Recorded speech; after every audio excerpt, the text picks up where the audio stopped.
Hello, everybody. Welcome to the Case for Construction Culture podcast, balancing safety and profitability. I am here with Russ Matthys, Public Works Director for the City of Eagan. Russ is a South Dakota State jackrabbit. Welcome, Russ. Hey, thank you, Tom. It's good to be here. Graduate of South Dakota State and a whole lot more. Russ is very seasoned.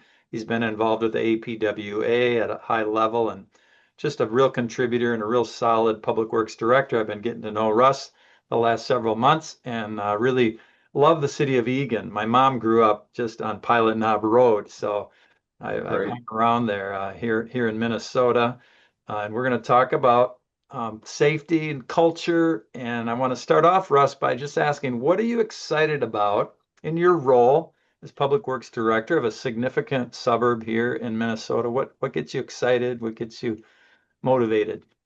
Well, Tom, we've got a pretty new team of leaders. I've been fortunate to work for the City of Eagan for almost 3 decades, and been blessed just by the foundation of strong leadership that was here when I got here, and the Hmm. mentorship that I got from Yeah. those folks that were already here and had the City of Eagan really going in the direction that it's still continuing to go in. That's I feel is successful. But right now we've got a bunch of new folks that haven't necessarily been leaders ever before, or maybe if they were, it Hmm. was in Hmm. a lower or a lesser position. Now they have more responsibilities, and Hmm. they have more staff that they have to manage. So um, they're all younger than me in particular, but they're definitely bringing some energy and some excitement into these roles. They're replacing folks that, for the most part, have retired and maybe have been here for quite some time. So it's exciting that even though they don't have the supervisory experience, perhaps, Hmm. and Hmm. maybe they don't have the technological knowledge and experience from the folks that they're replacing. But man, they've got some energy and excitement. And so what I'm excited about is harnessing that energy and excitement and just trying to get them trained up or enabled to do what they already want to do. They want to do a good job. And Hmm. so, I'm just excited that I can help encourage them and that they're looking to me for that guidance and that direction. And so I can utilize some folks that I've had experiences with and that I have confidence with. And so, it's kind of like a known, to some extent, it's a known and tested, proven course for me to help them get on. But then I also have the opportunity to work with folks like you, and maybe someone that I haven't utilized in the past or I haven't known before, but Hmm. have become aware of you and through the conversations with others, finding out that, hey, this Tom Esch guy, I think he's maybe somebody we should give a try. And thankfully, I took that advice and guidance, and we utilized your training and wisdom and just experience, and you were able to work with some of the folks that I'm talking about, some of my newer, younger Hmm. leaders, and I'm thankful for the work that you did with them, Tom. And so it's just it's like that. I'm able to create opportunities for these folks to just grow up into the type of leaders that I'm looking for, that meet the what I think is the culture that was already established here and that I've continued, Hmm. and to hopefully continue that culture after I'm gone, and that as they continue to become more mature and developed leaders. Hmm.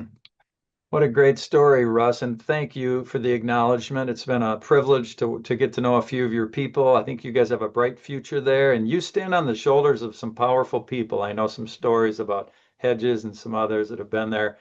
You didn't just invent it, but you've worked very hard and you've added to the culture you inherited, and now you got new leaders coming up and some young new leaders that don't have anywhere near the experience you have, but they're willing, they're smart, and they're willing to be coached and they're engaged. So that must be exciting at the level you're at in your career to use what you have and really be a mentor, and really to shape that. So super great story. I love that. And they really will continue to shape the culture there. Yes. And we know the culture is not easy to shape, Russ. And we know Public Works has some tough characters, right? Let's not be too Pollyannish about it. There's some tough cookies and characters in your world, like every city, right? I mean, Eagan, I Yep. think, has really good culture, but not without its challenges and troubles. So the culture is continuing to develop, and that's a giant word that we throw around a lot. When I say culture, what do you think of, Russ, in the context of safety and good leadership? What is culture to you? What are some words and ideas you have about culture? Yeah, Tom, for me, whether it's at the workplace or at the construction site, I define culture as kind of the foundation, and not just the foundation, like we've already talked about the foundation that was created here in Eagan by Mm-hmm. Hedges, Colbert, and others Mm-hmm. beforehand, but it's also the continuing efforts to, you know, to affect and create the environment that you want, or that's desirable. Ideally, now culture can have a positive or a negative effect. I mean, culture is going to happen, you Mm-hmm. know, Yeah. and ideally, what I think has been done in Egan, and what I try to continue to do is to plan to have the culture that's going to create the environment that's going to be successful, not only internally, for the folks within the Mm-hmm. organization, but in particular, especially with our role, but for the whole community of Egan to make it so that our businesses, our constituents, our residents, and the visitors are able to thrive, when they're Mm-hmm. in Egan and when they're working in Egan. So it's kind of like building a road, Yeah. or maybe a house, and you want to have a good plan, and then you want to construct that plan, and that's critical, because you got to have that solid foundation. But then you also need to continue to build on that foundation, and then you want to update it or enhance it, and both addressing uh, um, the time as time evolves and whatnot, and then things change. But then there's also going to be, as part of the changing, there's going to be different forces that are going to be applied to that foundation and what you've built upon it. So, Mm-hmm. like I said, a culture is going to happen one way or another. And my suggestion and recommendation is that you plan to have your culture create that environment that Mm-hmm. is desirable, and that helps you be as successful as possible. I like that, Russ. I love culture happens. That could be the bumper sticker that replaces the other bumper sticker we've seen about the four-letter word happens. Yeah, yeah, Because I think you're right. You can't stop it. You built and the road metaphor is interesting. You have to maintain the road. You have to yep, put good curb and gutter on the road. You got to have good sewer going under the road or near the road. And then you never know when a flood is going to come or things get undercut or you have a water main break, right? I mean, this is the world you live in, right? yeah, But it's with people. This is the people stuff. All that same stuff happens with people. yeah. So as you think about that, what are one or two of your floods or challenges or things that, in terms of shaping culture, what are the challenges that you face day to day there these days, Russ? Well, change is difficult. We've all heard that lots before, uh, Hmm. and sometimes that culture needs to change, or Hmm. sometimes there's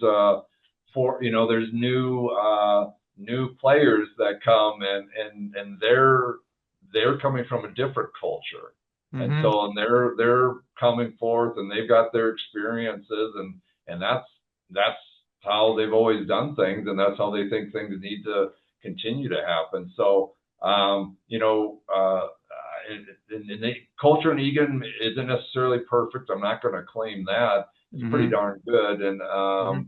but you know, so sometimes there's changes that are needed, and changes are tough. And so when changes are required, and it's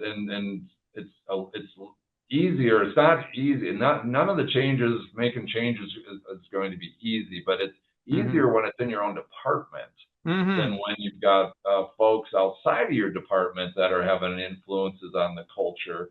You know, and I don't necessarily, you know, that's a whole different way to go about things. But with regards to the leadership team, making sure that everybody on the leadership team within your department, within your area, are on the same page, so Hmm. that you're all working together Hmm. to you know change those whether it's the foundation, you know, to make an adjustment to the foundation, or to Hmm. change the staff person maybe that's their past influences and what they're bringing with them just isn't a good fit. And then they're part of your team. I mean, that's then and you want to help them become a stronger part of your team. So you definitely got to you know. So change is tough, and but changing that culture can really be hard. And so it's critical that you have your team all on the same page, that you're all working together, and folks are going to have different roles they're going to play. One of those leaders on your team may be the direct supervisor of a person, or maybe you know maybe I'm a peer of somebody in a different department that's having some influences on us that don't you know aren't helping us create the environment or maintain the environment that we want to keep. So making sure that everybody on our team is on the same page and working together and helping each other out, and maybe even checking in, knowing that the person that's supervising that person, oh man, they're really making an extra effort. And so I'm going to go in and give them an attaboy, or I'm going to go in and Hmm.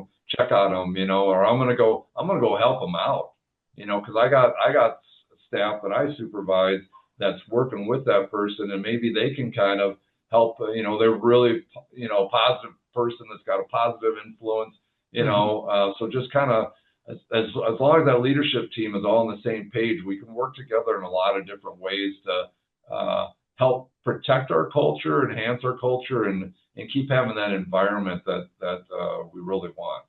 Mm. Yeah. Yeah. The getting everyone aligned is so key. And it's not the end, but it's an important beginning because then you're gonna have conflict. It's just the nature of humanity, right? You're gonna have Yeah. I don't know if you have any tips, Russ, in all your years. How do you handle? I mean, the change is one thing, but and you mentioned you get new players coming in. They're like, no, we're gonna do it this way. You know, this is how you clear out your fire hydrants in the spring. And it's like, well, no, we do it out this way. And how do you manage that sort of kind of change? How do you, any tips? Like, how do you navigate that when you got some maybe a little bit hard-headed guys, mostly guys? Any tips or tricks for managing that kind of conflict that sometimes happens in the midst of change?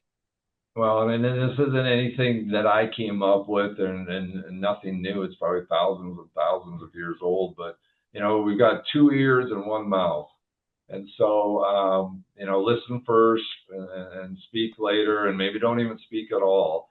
And you know, and I've done that. I've followed that practice, Tom. And there's been times where I've actually got had to go back to one of my staff persons. So maybe it was a peer of mine and one of my staff, one of my direct reports, and and I listened, and I had my staff listen to what this peer was saying, and in reality, maybe maybe that peer wasn't all on you know on saying things that were appropriate or even on base. You know, they may, in fact, in this case, they were off base quite a bit. And but I listened, and my staff person listened, and you know, we took what we heard and we walked away. And I immediately apologized to my staff person because it was, there were things that were said that were not appropriate, and so, but and so that my staff person, my teammate, respected that. I think from me, I mean, they Mm-hmm. definitely didn't like hearing what I said, and was maybe thinking, well, why aren't you standing up for me?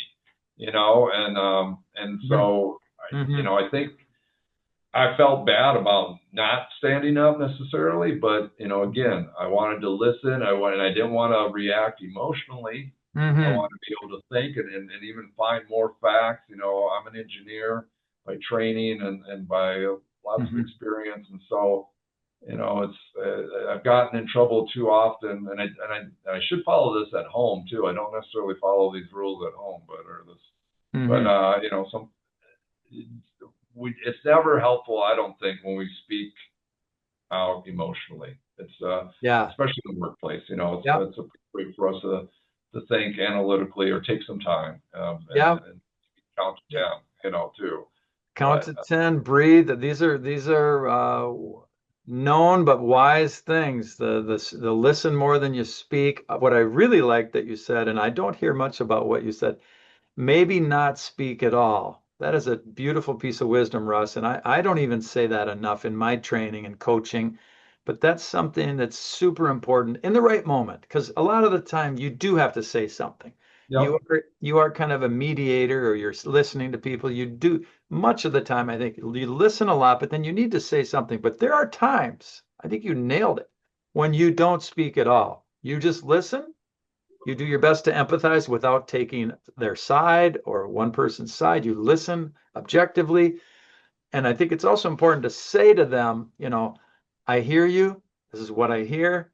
I can sense how you're feeling a little bit, and I will get back to you. That's something I always recommend. If you can't resolve it there, you say, I'm going to think this over. Let's meet again next week, right? Or let's meet again tomorrow. yep, Or if it's a water main break and you're trying to decide how to solve it, let's meet again in 10 minutes because we can't, yeah. we don't have a day, right? Good wisdom there, Russ. How about another question on the cultural stuff? Because you really do help shape the culture there, Russ. Everyone knows the top leaders shape culture, right? And the leaders who came before you already had a culture in place. What are some ways leaders like you can influence outcomes? Outcomes like worker engagement or quality of work or safety, right? This whole podcast is really a lot about safety. Is there anything that comes to mind about how you can do that or what kind of training you have to do that? How do you influence behavior in the good directions of like that? Yeah, I would say practice what you preach. Tom, I'd say model what you want to see Yeah. in others. And this works at home as well as at work. But and then when you're in that leadership role, I feel responsible to establish the means, and a lot of times that has to do with budgeting, Hmm. but and then enable my team to get to where I want them to be, and at the same time help them see the value in getting there, and then for them to desire, once they understand that value, educate, and once they did understand that value, then I think they're going to desire, the same thing. So, but I think, and you talk about safety um, worker engagement and stuff like that. Hmm. One, model that, model, work safely, model, communicating with your coworkers and stuff like that. But then, I think it's my responsibility then, because I'm the overall money, manager. There's training opportunities, that can help staff learn more about, specific things, whether it's safety or whatnot, different technical things, or even personal skills, people skills stuff, but then also just creating, the workplace, whether maybe it's a break room, or maybe it's doing an event at work. Unfortunately, everything costs money, and maybe it's just finding people that are creative. We've got folks here at work that man, they got creative ideas that are just busting out of their heads, and they Mm-hmm. love doing that. And so Mm-hmm. let them do that. And then Mm-hmm. we've got a guy, and he's not in my department, but thankfully we work next door to him. He's creating competitions, but fun competitions for anything and everything.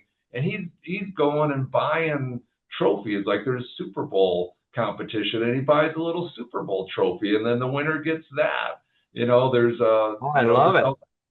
just outside my door right now, or just a little bit ago, there was a mini golf thing going on, and it's Oh, like, and there's a nice. trophy for that, Oh, and it's nice. so it's stuff just building up those team relationships and having some fun, together too. Oh, So that's not real common in public works, Russ. I've been around these worlds 23 years. I don't hear much about mini golf in the public works department or trophies. Or I was at your big rig dig not long ago. What, a month yeah, ago? You have all the big trucks, right? The yeah, police, the fire, the sewer and water, the vac truck was out there. You're all this stuff that the boat that cleans out your lakes, which has been such a yeah. project. The Uh, floating harvester or combine, yeah, that's it. That is an amazing piece of equipment. I don't know what city has that kind of a equipment, but the energy and the excitement and all the families that came there and the families of the workers. Some of the guys I was coaching had their families there. It was really special. You could tell people are proud to work there and yeah, happy to show off the equipment and happy to emphasize the safety, the police force you had there was really impressive. I mean, it was it was like biggest drone I've ever seen, and this yeah. whole like ground control center in case there's an incident and how they find people. I mean, like I know that's a little outside your realm, but there's a lot of good things happening there, and I think what you're saying is it's multifaceted, and Yes, you gotta have some fun. You certainly have to focus on safety and good communication, and you get people the training. And I am impressed between the APWA, Dakota County, and numerous other sources. Conduct, this group you're part yes. of.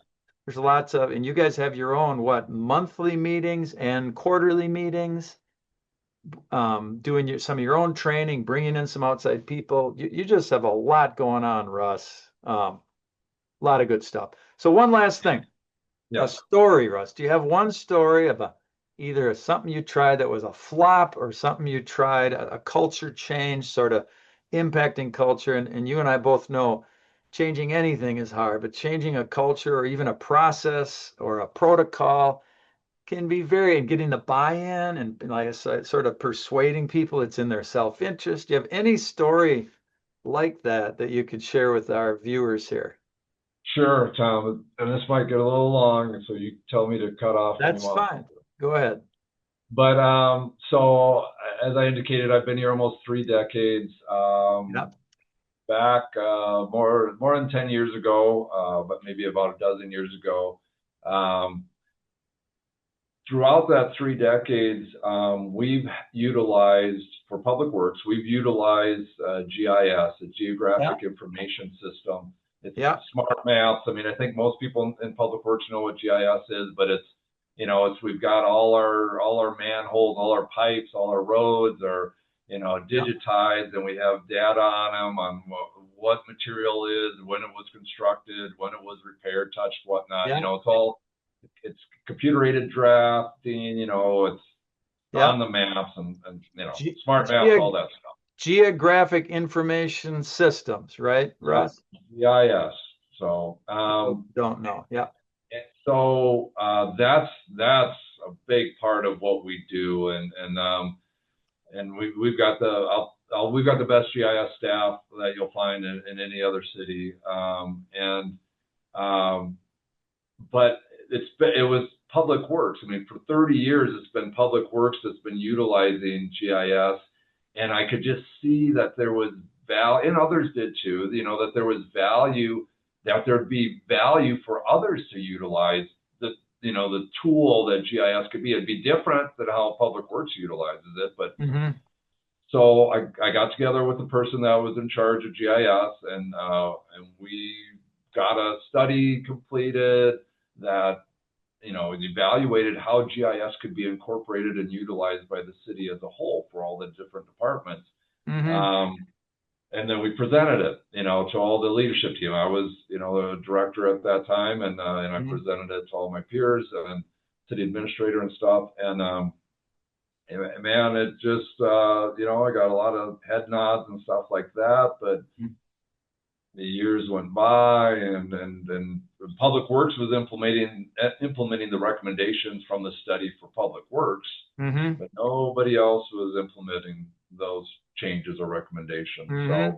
So we continued to use it. We even grew that out and started doing asset management that was based on GIS. So that Mm-hmm. made that tool even more powerful and important to us. Mm-hmm. It's really the engine that makes Public Works go in Eagan. So it's a little frustrating, a little disappointing, but I'm going to take care of Public Works, and Mm-hmm. all I can do is share with others, and that's it. So, Mm-hmm. got a new city administrator about 3 years ago, and then a new assistant city administrator with that change because our assistant city administrator became the new city administrator, Mm-hmm. and they saw value in GIS like I did, or they were picking up on the value. They understood it. I mean, Mm-hmm. city administrator and I have worked together for 25 years, so we've got a long history. She knows me, and she understands what GIS has meant to Eagan Public Works. So, Mm-hmm. so there was a new effort that went forth to try and re-educate and kind of feel out where GIS is within the city, and understand what others desire from GIS, or what they know, and maybe educate them a little more on opportunities that they could have. All the directors were new except for me from Mm-hmm. when I had tried this initially. So it was all new folks. We had some new staff and whatnot. And so there was a lot of interest and energy, and that ball started rolling. And that was kind of exciting. And but we had a moderator that was helping us, and so it started going in a direction. And as exciting as that was, the direction was a little off from what I was thinking. That it should go, or what I was hearing from folks, and how I thought things should maybe go forth. But Mm-hmm. so I was part of the small subcommittee that was trying to lead this effort and have it go forward. And some of the things I was hearing from some of the other subcommittee folks were trying to, get the GIS used citywide, but it was in a manner in which I wasn't feeling comfortable with. I didn't think was, in my opinion, was going to be a way in which we could be successful. And I shared that, and most of the GIS, like I said, has to deal with Public Works. So most of the GIS folks we're talking about are Public Works employees, so they're my staff. Mm-hmm. I talked about earlier, sometimes just keeping my mouth shut and listening. Mm-hmm. I spoke up, and inappropriately so, but I could tell I was getting a little emotional on some Mm-hmm. of my feedback that I was providing, Mm-hmm. and I provided the same feedback a couple different meetings, and eventually my boss said, Russ, we've heard what you said, but I do value GIS, and I think it's important for all the city to utilize it. And so I want to do something that enables that to happen, which I fully support. Mm-hmm. And so you need to give this a try. You need to just let this happen. We got to try something here. Let's do something different. So I want you to just let this happen, give it a try, and if it doesn't work, then we'll go back to the way things are, Mm-hmm. and a modification of that. And the try was not exactly the shape of your plan, right? It was different, right? Let's give it a No, try. And yeah, okay, yeah, it was going to be a tough try. It was going to yeah. be we continued to have meetings, and all of a sudden we started to bring other people in, including my staff, and I did what I was asked to do, and I kept my mouth shut, Uh-huh. and things were said, as far as this is how we're going to go, that I didn't necessarily agree with, and so Yeah. my staff is now hearing this, and and maybe looking at me and wondering if I'm going to say anything, or is this really how things are going to be?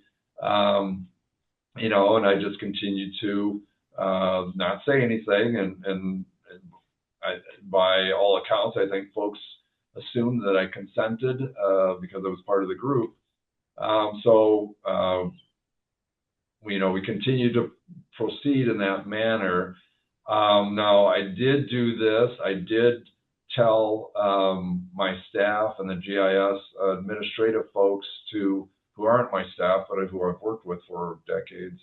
I said, I want you, and I think the others, that are on the subcommittee, want to hear from you what your thoughts are. Don't be afraid because they're, your director, or they're, the administrator or administrator's assistant, that you can't say what you really feel or what you really think. Be honest and be open with us, and share your thoughts about what you're hearing, and what your thoughts are about whether or not that would work. You guys are the experts. You're the technical experts. None of us are, not even me, as well, as long as I've been involved with GIS. And these others, they have very little to no experience with this technology. Mm-hmm. So staff did that, and I was very proud of staff, and what they said was very insightful, and based upon their knowledge and years of experience. And so lo and behold, one of the person who was really leading the effort asked if we could talk, just for the two of us. And so I was open to that, and I guess I kind of felt at that point in time that I had kept my mouth shut as long as I had to, because we had met with all the staff. We had met with everybody that was involved with GIS that we were going to meet with. And again, I listened, I kept my mouth shut. But then they were the ones, my staff, shared, and they were in an environment. I mean, the environment was there, and it was not just, from me, it was from everybody on the subcommittee. So everybody involved created that environment, and enabled it. But and so when we met, just the two of us, the discussion was, wow, I've really heard what your staff is saying, and I don't think we're going in the right direction. I don't think it's going to be productive. It's going to be helpful for the city as a whole. And so I'd like to talk about doing things a little bit different, and maybe let's talk about some of these things you were saying, and let's reconsider this, because I really want this to be successful. And that was my expectation all along, knowing this person, and the rest of the subcommittee, is they want us to be successful as a whole, and that's Eagan, that's the way we do things, and that's our culture, and that's the environment that we have. And so it had been kind of the environment had been shaken, and we'd gone through a little hurricane, maybe a big hurricane, and I had some folks on my staff that were looking for new jobs, and I had one person that really doesn't need to work, and so they were thinking, maybe I'm not going to work anymore. But and this story isn't over quite yet, Tom. We still got to get to the finish line. But Sure. I guess my takeaways is a couple. Don't give up. Keep trying. I mean, this is an effort we started back in 2014, and now here we are in 2025. Wow. But then when things do start happening, don't freak out when maybe they're not happening the way you thought they would. Yeah. And continue to use your ears, more than your mouth, but definitely use your mouth when it's appropriate. And just encourage your team to share and to be open and to be honest and not to be afraid. Yeah. Don't ever be afraid. Yeah. And I don't have to, because that's not the culture here in Eagan. But if I would have had to talk to one of my peers or somebody else on the subcommittee and say, hey, look, you know, you need to listen to these people, or how you interacted with that person was totally inappropriate. Now that did not happen, and I Hmm. didn't have to do that. Hmm. But in some cases, that may be what is needed. But so submit to your authority. That's another aspect here. Um, and be patient too sometimes. So Boy, so many lessons, Russ. And I would add emotional maturity, and hats off to you. And I'm sure others around you really demonstrated some emotional maturity, because other leaders that I've known could have easily done it differently, Russ. Either get mad or have emotion, or not listen to to sort of go your own way, or to give up the ship on it and say, well, I'm not waiting anymore. I mean, I think your long-suffering spirit is impressive here to me. You're sort of the emotional maturity of, and the trust, and just saying, speak up, guys, tell me the truth. Hey, the men and women working for you, be honest with me. Doesn't mean they're gonna, right? You've got to have the trust. I mean, right. you should say that, but if there isn't high trust, they're not going to speak up.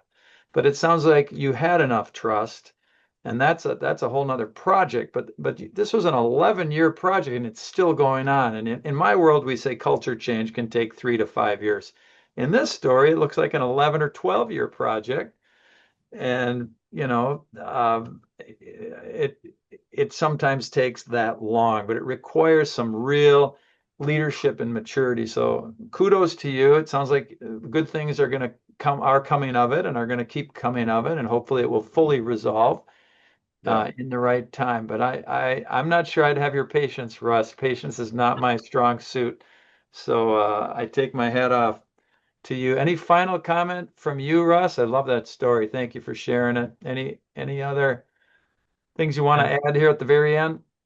I don't think so, Tom. I mean, I wrote down some notes from our previous discussions and stuff. So going through those, yeah, hang tough. Don't give up. Hang tough, get Uh, support. I mean, you have a lot of support too, Russ. You've done so much of your own professional development and professional networking, and I know you mentioned that, but I think that has to have helped you along the way. Your yeah, Tom, and your I'll jump off on that, and networking, and your peers. I mean, don't we're not competing against each other. Don't I want Eagan to be the best city, Yeah, but yeah, that doesn't mean I'm doing that to the detriment of any other community, that's you right. know. And That's right. I'm not tooting my horn, and everybody's got things that they're really good at. But in Dakota County, and you referenced Condact, or Coalition of Northern Dakota Area Communities, Mm-hmm. um, which is not an acronym that I came up with. So, but wow, we are so strong, and just kind of share what we do monthly. We take turns hosting. Whoever's hosting has the agenda they make up, and then we're all presenting as a host. We're presenting projects, things that we're doing to make our city, our staff better, and just enhance, the public works, profession. And so we're helping each other through our own experiences, and sometimes they're not necessarily positive experiences, or they're hard knocks, or things we learned Yes. some way. Yes. But we're sharing them so others, can benefit from that. Whether, okay, don't do this because it's really going to hurt when you hit your head there, or do this. These are things that we tried, and this really worked well for us, Yeah. and I think it would work well for you. And man, oh man, I tell you what, I can pick up the phone and often do, or send an email to anybody in that group, and they do the same thing to me, and we can get an answer, and we can solve a problem. And I tell you what, the taxpayers of the communities in Dakota County are really benefiting from the strong relationships that we have with one another. And even what was it, a year ago, Waterville was flooding, and this group, this Dakota County group, went and helped the folks of Waterville out, Wow. Wow. and with the Nice. equipment and with staff, and we kind of led the way and encouraged a bunch of other folks in the metro to do that. So that small staff and limited equipment were able to hold back, and protect the property and the people within their community. And that's an extreme example, but that's one of the things that's happened because of this group that we have, and just how we Awesome. interact with each other. So Awesome, Russ. Awesome. So many good things. Thank you, Russ, for your time. Thank you for your leadership out there in Eagan. If somebody wants to find you or look you up, where would they go? all right, you can come to City Hall, City of Eagan, but you can go to www. What is it right now? It's cityoфegan.com, I guess. City of Eagan. How about LinkedIn? You're on LinkedIn. I'm on LinkedIn as well. Mathys, So Mattthys. yeah, so We it's a little spell it, different spelling of Mathis. but So you remember can that Y. find Russ and maybe you'll see him at an APWA conference or something like that. Most likely. And if you want to talk asset management, save a couple hours. We'll talk asset management. So. Okay. Thank you, Russ, for being on the podcast. We'll talk to you again soon. All right. Thank you, Tom. You're welcome.